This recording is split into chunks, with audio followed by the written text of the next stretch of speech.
बहुत सारे एक्सपेरिमेंट करेंगे। Work done on the system. जब डॉक्टर इंजेक्शन लगाता है, स्पिरिट हमारे ठंडा क्यों लगता है, रूफ हमारा ठंडा क्यों हो रहा था, स्ट्रेच्ड रबर को जो हम छोड़ते हैं तो ठंडी क्यों हो जाती है, एसी कैसे काम करता है और मटके में पानी क्यों ठंडा होता है। रबर का टुकड़ा है और हम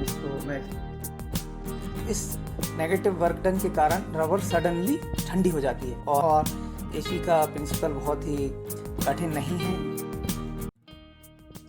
नमस्कार दोस्तों, आज मैं बात करूंगा कि साइंस हमारे पैसे कैसे बचा सकती है, कैसे थर्मोडायनामिक्स से हम पैसे बचा सकते हैं। तो आप यहाँ पे देखेंगे कि हम लोगों ने हमारे छत में पुराने कंबल्स और बोरे फट्टे वगैरह डाले हुए हैं और हम लोग इसमें दिन में 3 या 4 बार पानी डाल दिया करते हैं। थोड़ा थोड़ा पानी से इसको भिगो देते हैं। प्योर साइंस है कि थर्मोडायनामिक्स का लॉ है जो काम करता है इस फिनोमेना में कि छत हमारी ठंडी हो जाती है। और आप बिलीव नहीं करेंगे कि इस पूरे गर्मी में हम लोगों ने एसी चलाने की ज़रूरत नहीं पड़ी है और इससे काफ़ी हमारे बिल में कमी आई है, बिजली के बिल में। इसके पीछे की साइंस बहुत ही मज़ेदार है और आपको मज़ा आएगा इसको समझते हुए कि ऐसा क्यों होता है। इसी प्रिंसिपल पर बहुत सारी चीज़ें काम करती हैं, जैसे मटके में पानी ठंडा क्यों होता है। एसी भी हमारा इसी प्रिंसिपल पे काम करता है। फर्स्ट लॉ ऑफ थर्मोडायनामिक्स को हम फॉर्मुलेट करते हैं, delta U system is equal to Q minus W. यहाँ पे डेल्टा यू सिस्टम जो है वो सिस्टम की इंटरनल एनर्जी में चेंज है और वो बराबर होता है किसके, क्वांटिटी ऑफ हीट जो सिस्टम को मिली है और जो उसने माइनस काम किया है। फॉर्मूले से ज़्यादा हम बहुत सारे एक्सपेरिमेंट करेंगे, उसमें आपको बहुत ही क्लियरली ये चीज़ समझ में आ जाएगा कि एक्चुअली में क्या है। यहाँ पे W को नेगेटिव लिया हुआ है क्योंकि हम कह रहे हैं कि सिस्टम ने काम किया है, work done by the system, तो इसको हम नेगेटिव लेते हैं। अगर सिस्टम पर काम होता, work done on the system, तब हम W को पॉजिटिव लेते।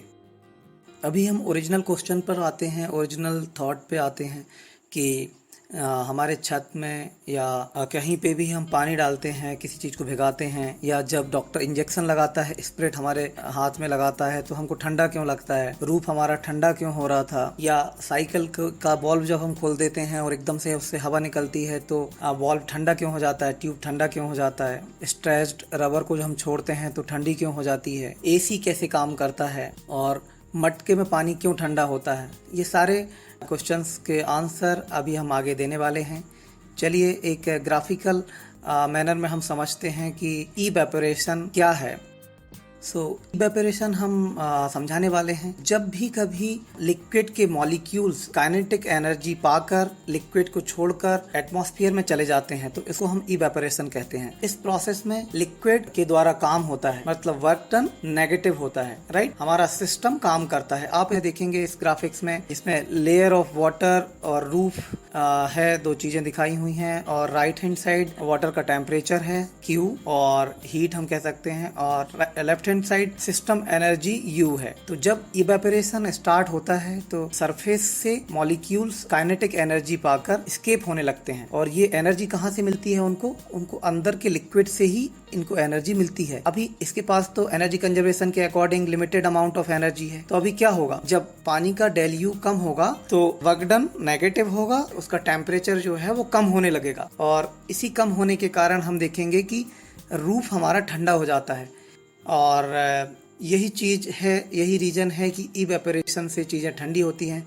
मटके में इसी कारण से पानी ठंडा होता है। जब पानी अपना फेज चेंज करता है, सरफेस से जब मॉलिक्यूल्स एस्केप होते हैं, फेज चेंज के कारण टेम्परेचर में कमी आती है। दोस्तों, अभी हम एक बहुत ही सिंपल एक्सपेरिमेंट करने वाले हैं और इस एक्सपेरिमेंट के थ्रू मैं आपको बताऊंगा कि थर्मोडायनामिक्स एक्चुअल में कैसे काम करता है। इस एक्सपेरिमेंट के लिए हम एक रबर का टुकड़ा लेते हैं। आप देख रहे होंगे ये बहुत ही सिंपल सा रबर का टुकड़ा है और मैं एक्सपेरिमेंट करके बताऊंगा और उसके बाद में इसको एक्सप्लेन करूंगा कि क्या हुआ।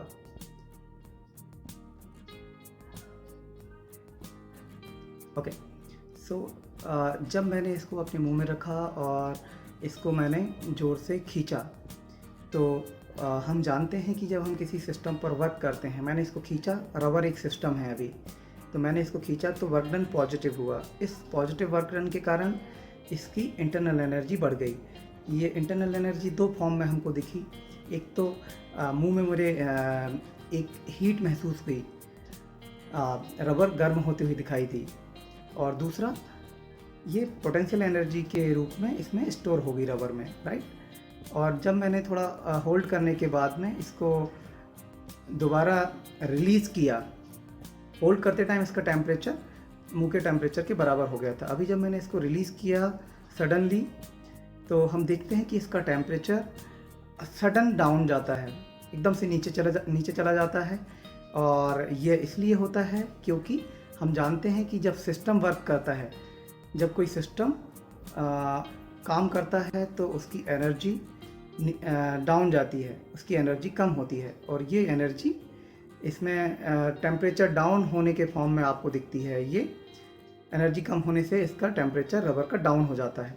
तो यही थर्मोडायनेमिक्स कहता है कि किसी भी सिस्टम की एनर्जी, इंटरनल एनर्जी जो है वो हीट और उसके वर्क डन पर डिपेंड करती है। तो हमने देखा, इसको आप घर में भी इस एक्सपेरिमेंट को कर सकते हैं।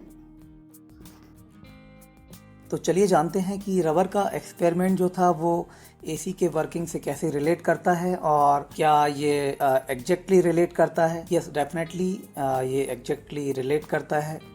हम कंप्रेसर से स्टार्ट करते हैं। सो कंप्रेसर क्या करता है, गैसेस को कंप्रेस करता है, उसको सेमी लिक्विड में कन्वर्ट करता है। तो उस कंप्रेशन के कारण इसका टेम्परेचर बहुत ज़्यादा बढ़ जाता है, और ये हीटेड गैसेस जो हैं वो आउटडोर यूनिट, जिसको हम बोलते हैं कंडेंसिंग कॉइल में जाता है। वहाँ पे इसको एग्जॉस्ट से ठंडा किया जाता है। ठंडा मतलब कि ये लगभग एनवायरनमेंट के टेम्परेचर के बराबर हो जाता है, इसका टेम्परेचर ऑलमोस्ट बाहर के टेम्परेचर के बराबर। और इसके बाद में ये एक्सपांसन वाल्व में जाते हैं। एक्सपांसन वाल्व में ये गैसेस जो हैं एक्सपांड होती हैं। जैसे ही ये लिक्विड से गैस में कन्वर्ट होती हैं, तो हम जानते हैं कि जब कोई लिक्विड वर्क करता है, अभी यहाँ पे लिक्विड गैस में कन्वर्ट हुआ, इसका मतलब है कि वर्क डन नेगेटिव हुआ। तो वर्क डन नेगेटिव के कारण इसका टेम्परेचर सडन डाउन जाता है, सडन चेंज होता है, बहुत ही लो टेम्परेचर चला जाता है।